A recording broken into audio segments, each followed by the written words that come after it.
Assalamualaikum, ketemu lagi dengan Ibu Tanti. Kali ini kita akan membicarakan tentang bagaimana menciptakan suasana toko.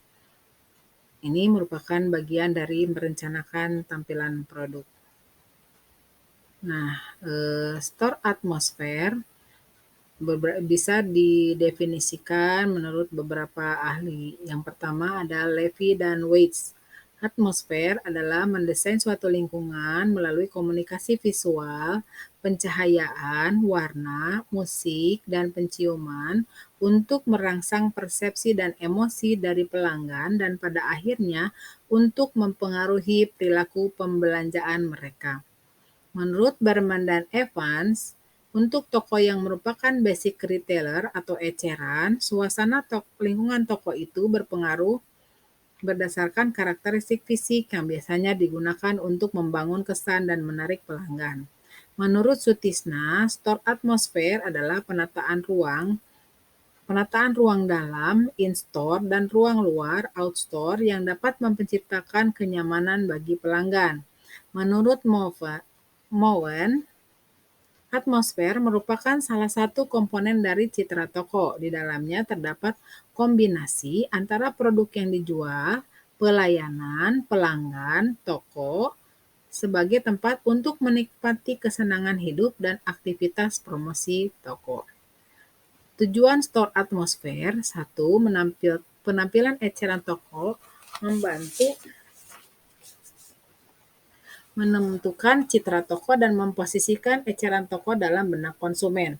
Yang kedua, tata letak toko yang efektif dan strategis tidak hanya akan memberikan kenyamanan dan kemudahan, melainkan juga mempunyai pengaruh besar pada pola lalu lintas pelanggan dan perilaku berbelanja.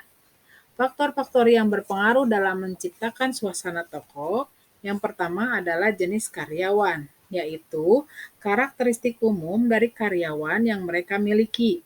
Contohnya, kerapihan, tingkat wawasan, dan tingkat keramahan. Jenis barang dagangan, yaitu barang yang ditawarkan, bagaimana mereka menawarkan serta memajang barang tersebut, menentukan suasana yang ingin dicapai oleh pengecer. Selanjutnya, jenis perlengkapan tetap atau fixture. Perlengkapan tetap harus sesuai dan konsisten dengan tema awal yang ingin diciptakan. Pemilihan fixture dan peralatan yang ada disesuaikan dengan suasana yang ingin dicapai. Contohnya, outlet biru. Nah, di sini biasanya menampilkan kesan trendy dan modern, ya, dengan memilih furniture bergaya minimalis untuk menunjang tema yang ingin dicapai. Bunyi suara musik dapat direspon positif maupun negatif oleh konsumen. Oleh karenanya, kalau ingin membuat konsumen tinggal lebih lama dan membeli lebih banyak barang atau malah lebih cepat meninggalkan toko, maka gunakanlah musik yang sesuai dengan suasana, sehingga terciptalah image toko serta menarik dan mengarahkan perhatian pembelanja. Aroma wangi. Nah, aroma wangi yang khas akan mempengaruhi penilaian positif dari calon pembeli terhadap produk yang didisplay. Yang selanjutnya adalah variasi atau warna atau faktor visual. Warna yang beragam dapat menciptakan suasana hati atau memfokuskan perhatian pengunjung. Warna biru, hijau, violet digunakan untuk membuka tempat-tempat yang tertutup, serta menciptakan suasana elegan dan bersih. Selain warna, pencahayaan juga mempengaruhi terhadap suasana toko. Pencahayaan yang memadai akan membuat pengunjung merasa nyaman dan mau berlama-lama menghabiskan waktunya di dalam toko. Elemen store atmosfer. General interior. Nah, general interior itu tata ruang secara umum. Yang pertama, pemilihan lantai atau flooring. Itu juga akan menentukan bagaimana store atmosfer tersebut. Kemudian warna dan pencahayaan serta temperatur atau suhu udara tidak terlalu panas, tidak juga terlalu dingin. Width of aisle, jarak antar rak juga tidak boleh terlalu dekat atau terlalu jauh. Dead area, area yang khusus atau area mati, ini biasanya area yang gelap suasananya, itu juga harus diperbaiki ya, supaya tidak tercipta lagi dead area. Ada personel, seperti apa karyawan yang diinginkan. Selanjutnya ada merchandise, produk. Variasi produk seperti apa yang ingin ditawarkan untuk menciptakan general interior yang baik. Kemudian ada harga, ya, harga yang murah, tidak terlalu murah atau harga mahal, ya, tergantung dari produk apa yang dijualnya. Kemudian ada eksterior. Nah, eksterior ini terdiri dari storefront, bagian depan toko, marquee, entrance atau pintu masuk, height and size of building, uniqueness, surrounding store, dan parking area. Ya, di mana ke bagian depan toko itu juga menciptakan suasana tersendiri, menciptakan ciri khas tersendiri, seperti halnya marquee, papan nama dan logo. Selanjutnya juga pintu masuk. Pintu masuk yang dibuat itu harus mengundang orang untuk masuk ke dalamnya. Kemudian height and size of building, tinggi dan luas bangunan juga disesuaikan dengan kira-kira produk apa yang akan dijual. Kemudian uniqueness, ciri khas dari toko tersebut apa? Mungkin saja warnanya, mungkin saja bentuknya. Kemudian keadaan masyarakat sekitarnya seperti apa? Kemudian juga parking area ya. Parking area ini sangat juga berpengaruh terhadap kenyamanan orang berbelanja, karena ketika orang belanja kemudian kendaraannya itu diparkir di mana saja, mereka berbelanja akan terburu-buru, tidak nyaman. Selanjutnya adalah store layout. Nah, store layout ini terdiri dari beberapa bagian. Ada allocation of floor space for selling. Nah, di situ biasanya ada bagian-bagian toko yang terdiri dari selling area, merchandise area, personnel and customer area, di mana ruangan-ruangan tersebut mempunyai fungsi-fungsi tersendiri, seperti halnya space for selling, berarti itu tempat menjual barang ya. Kemudian merchandise, itu merchandise biasanya seperti halnya gudang. Kemudian ada personnel and customer. Nah, ini juga terpisah ruangannya. Kemudian juga ada product grouping. Nah, mengelompokkan barang yang dipajang disesuaikan dengan kategorinya. Ya, misalnya ada functional product grouping.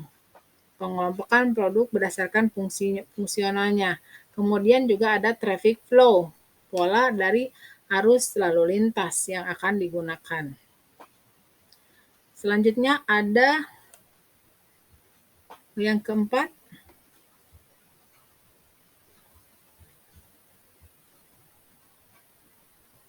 ada interior point of purchase ya, POP. Nah, di sini kita juga membangun theme setting atau tema khusus dalam satu musim atau peringatan tertentu. Ada racks and cases dan rak dan etalase. Nah, ini biasanya barang-barang yang ditaruh di rak akan berbeda dengan barang-barang yang ditaruh di cases ya, atau di etalase. Kemudian assortment display, berbagai macam display, ensemble display, poster, signs, and cards display. Kemudian aspek ambience. Ambience merupakan suasana dalam supermarket yang sedemikian rupa sehingga memicu perasaan tertentu dalam diri pelanggan karena penggunaan unsur desain interior, pengaturan cahaya, tata suara, sistem pengaturan udara, dan pelayanan. Ambience berarti karakter atau atmosfer suatu tempat. Ambience merupakan suatu perasaan pengunjung pada saat berada di dalam toko sebagai dampak dari suasana yang diciptakan oleh toko. Ambience dapat dilakukan dengan menggunakan musik yang menenangkan, musik yang menyenangkan, suhu udara yang nyaman, serta wangi-wangian ruangan yang memikat. Di sini ada aspek ambience, terdiri dari 3 bagian. Yang pertama, aspek visual. Aspek ini berkaitan dengan pandangan warna, ukuran, serta bentuk dan penata cahayaan yang tepat. Untuk itu, prinsip-prinsip yang dalam mendesain suatu visual display adalah sebagai berikut. Yang pertama adalah simplicity, desain visual yang menekankan pada kesederhanaan. Prinsip ini mengedepankan kesederhanaan dalam desain. Desain harus berfokus pada fitur, elemen yang benar-benar dibutuhkan sehingga menghasilkan desain yang sederhana, fungsional, bersih, dan teratur. Elemen yang sederhana, jelas, dan teratur dapat menyampaikan pesan secara jelas dan tidak membingungkan. Proximity, desain visual berdasarkan kedekatan elemen. Prinsip ini juga disebut dengan prinsip pengelompokan. Menurut prinsip ini, objek atau elemen yang berdekatan satu sama lain akan dipersepsikan sebagai satu kesatuan atau kelompok. Prinsip ini berguna untuk menciptakan hierarki visual, yaitu mengarahkan pandangan mata secara berurutan menurut tingkat kepentingan informasi. Selanjutnya ada similarity, desain visual berdasarkan kesamaan elemen. Menurut prinsip ini, mata manusia cenderung membangun hubungan antara unsur-unsur yang sama dalam sebuah desain. Kesamaan itu dapat berupa kesamaan bentuk, warna, dan ukuran.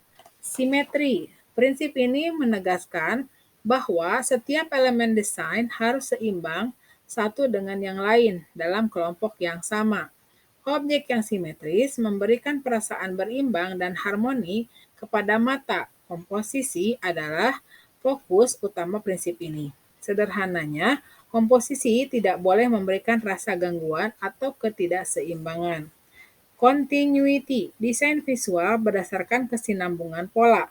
Menurut prinsip ini, mata manusia mengikuti garis, kurva, atau urutan bentuk untuk menentukan hubungan antar elemen desain.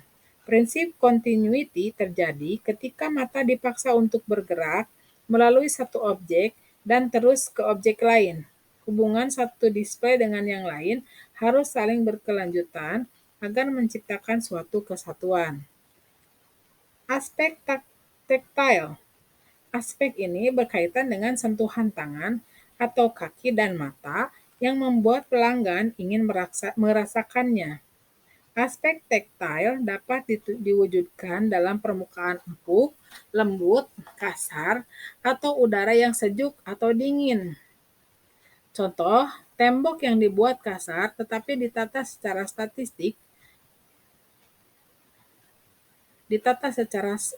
artistik adalah bagian dari tactile. Atau tembok bisa disentuh seorang pelanggan yang ingin mengetahui permukaan tembok yang sebenarnya. Aspek olfactory, aspek ini berkait dengan penggunaan aroma untuk menciptakan kesan rasa tertentu, juga digunakan untuk menstimulasi suasana tertentu. Contoh aroma segar, aroma sejuk, suasana kebun, suasana pesta, dan lain sebagainya. Terima kasih sudah menyimak. Silahkan kalau ada pertanyaan, silahkan nanti ajukan di grup chat dalam WhatsApp. Assalamualaikum warahmatullahi wabarakatuh.